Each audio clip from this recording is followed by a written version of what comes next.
nyo dinideliver yung pera na para sa kanila intended. Kay Yusek Bernardo lang po. Pero never kayong nag-encounter ni Trigib at saka ni Mr. Ngo? Hindi po. Hindi po, sir. Kaya nga, matanong ko lang, saan ho galing yung binibigay nyo kay Yusek Bernardo para allegedly ibigay dito sa dalawa? Sa contractor nga po. As a contractor. Yes po. So, so hindi ikaw mismo ang nag-aabot sa dalawang Ay, yan. hindi po, Your Honor. Hindi po. Pero kilala mo sila, Si Yusek. Yusek Olaibar po, kilala ko po siya dahil nung DepEd inspection po ni Pangulo. Aha. What about nakita si po kami. Mr. Ngo? Hindi ko po kilala, Your Honor. So nanatol sir ha, kasi base dun sa statement, hindi direkta na inaabot ninyo ang pera dun kay Mr. Olaibar at kay Mr. Ngo. Yes, Your Honor. So dumadaan kay Yusek Bernardo. Yes, Your Honor. Ayun. And then galing po ito sa contractor. Ilang contractors po ito? Are we talking? Depende po, sir, sa bubaba pong listing. May listing naman po kaming sinasabit. Kung bawa po, kung ang listing ay 20, depende po sa contractor kung sino yung kayang mag-risk. Kasi pera po nila i-advance. Hindi mo na inaalam para kanino yung i-deliver mo kay former Yusek. Hindi na po, Your Honor. Ayun. Thank you, Mr. Chair. Thank you, Senator Pangilinan. Mr. Bernardo, ano naman ang masasabi niyo dun sa naging testimonya rin ni Mr. Ngu, denying what you alleged? Mr. Chair, uulitin ko po, nakalagay po sa affidavit kito at tatayuan ko po ito. At ako po ay permis doon sa aking affidavit na nangyari po ang lahat ng dineklara ko dito. Okay. I have no further questions. You know, on that point, Mr. Chairman, if you don't mind. Well, the public are listening.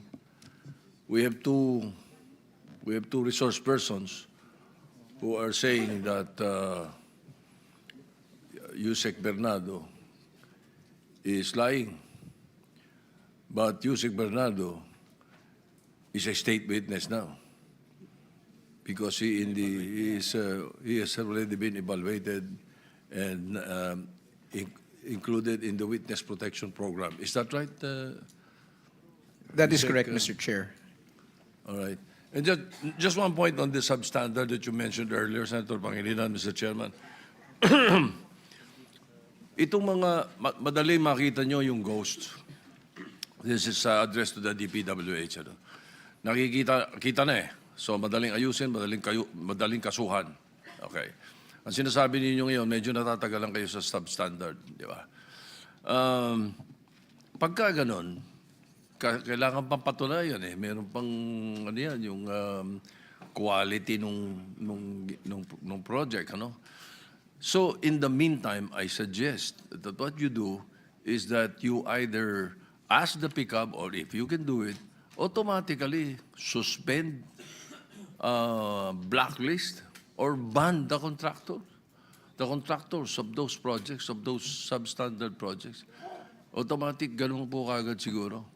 Dahil matatagal na kayo sa investigation pag substandard, sabi nyo nga, hindi po ba? Yes, Mr. Chair. No? Once po makita namin or ma-prove po namin agad na substandard yung project, we will already take all the actions available to us, all the remedies available to us, Mr. Chair. Thank you, Mr. Chairman. Mr. Chair, can I just also correct my earlier statement doon po sa number of ghost projects? No? Ang pending po na nasampahan na namin ng kaso are 4. And then we will await po yung ICI validation on the remaining. Thank you, Mr. Chair. Saan yung apat? Sorry. All in Bulacan po. Okay. Thank you, Mr. Chairman. Senator Bam Aquino is recognized. Maraming salamat, Mr. Chairman. My first set of questions tungkol po dun sa coordinates, no? Let me ask you, Sec Bernabe. So you're confirming na yung first set of coordinates merong mali, correct? Yes, Mr. Chair. Yes. And that created or that led to 421 projects na nilista natin na ghost or substandard, correct? Yes, correct, Mr. Chair. Okay. Hindi ko kasi maintindihan ano yung motivation for providing wrong coordinates. Because, syempre, we're saying the former leaders of DPWH provided wrong coordinates.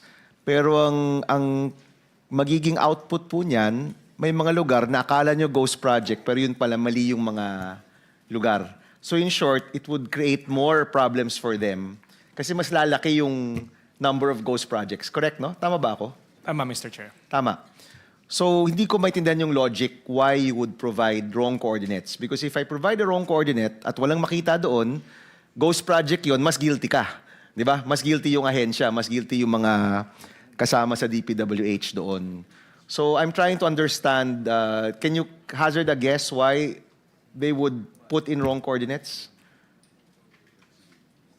Mr. Chair, perhaps we can ask Well, Secretary, you may, but alam ko you answered this already earlier, right?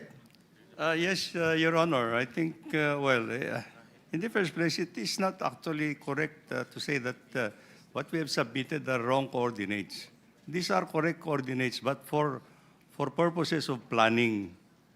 So meaning wala pa pong nabubuo. These are locational coordinates, Your Honor. There are locational coordinates.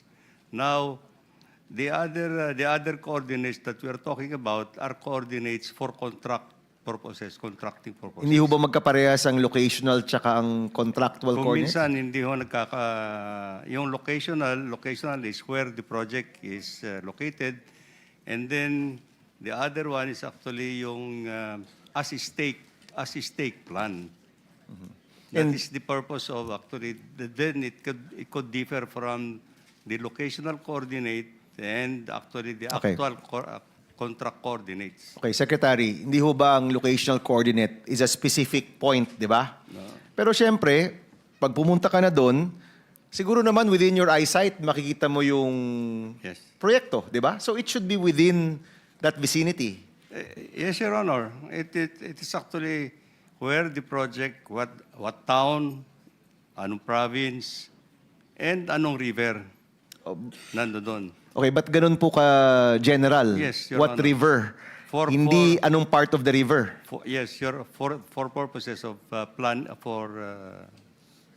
planning, Your Honor. Okay. Yusek Bernabe, my concern is that naglabas po kayo sa publiko 421 projects na alanganin. And now we're saying, ops, teka lang, hindi yan 421, actually, mas mababa yan.